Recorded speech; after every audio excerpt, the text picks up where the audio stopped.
Kaliwat kanang sunog naman ang sumiklab sa Taguig at Taytay, Rizal. Ang mga nasunugan naman kahapon sa Tondo, Manila, nagsisiksikan sa evacuation center sa gitna ng matinding init. Nasa frontline ng balitang yan si Reniel Pawit. Makikita sa drone video na ito ang makapal na usok mula sa mga nasusunog na bahay sa Barangay Muzon sa Taytay, Rizal. Sumiklab ang apoy kaninang alauna ng hapon. Tumagal ng higit 1 oras bago naapula ang apoy. Wala namang napaulat na nasaktan. Sa Taguig naman, 2 magkahiwalay na sunog ang sumiklab.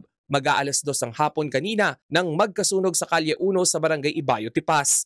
Tumagal ng kalahating oras bago naapula ang apoy. Nasa 4 na bahay ang natupok. Lakas ng apoy, oh.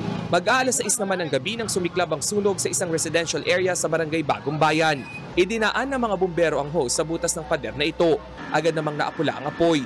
Inaalam pa ang sanhi ng magkakahiwalay na sunog. Nagsisiksika naman ngayon sa Delpan Sports Complex ang daang-daang nasunugan kahapon sa Isla Puting Bato sa Tondo, Manila. Aabot sa 1,000 pamilya ang nawalan ng tirahan. Kapos na kapos ang mga portable tent. Bukod dyan, perwisyo din ang matinding init. Umaapela ng tulong ang mga nasunugan para makapagpatayo sila ng bagong tirahan. Nagbabalita mula sa frontline. Reniel Pawid, News 5. Mga kapatid, Ed Lingaw po, maging maalam at may pakialam sa mga napapanahong balita sa ating bansa. Para sa mas malalimang pagtalakay at paghimay sa mga issue at headlines, tumutok lamang at pag-subscribe sa social media pages ng News 5.